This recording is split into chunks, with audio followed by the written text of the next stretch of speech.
Mira, Pepe, ya sabes lo que pienso de la sentencia del Constitucional. Sí. El gobierno también tiene una valoración contundente. El gobierno en este tema tiene una posición muy concreta. El gobierno mantiene una actitud inequívoca.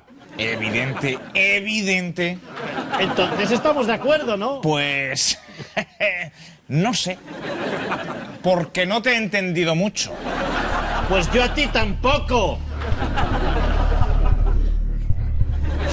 Debemos hacer un esfuerzo integral. El presidente dice que os tragáis la sentencia y va que chuta. Cataluña está en condiciones de exigir una reparación.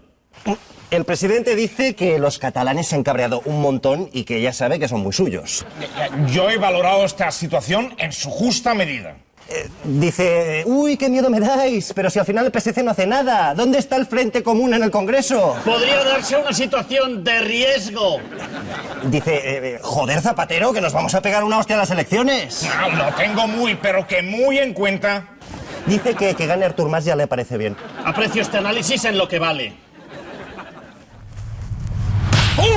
Que jo no he dit això. No, això ha estat iniciativa meva. Mirin, jo vaig estar a la manifestació i ja començo a estar fins als collons de vostès. De fet, ara mateix l'agafaré vostè i li fotré... Sí, home, No. Zapatero, protégeme, ¿No querías independencia? Pues toma.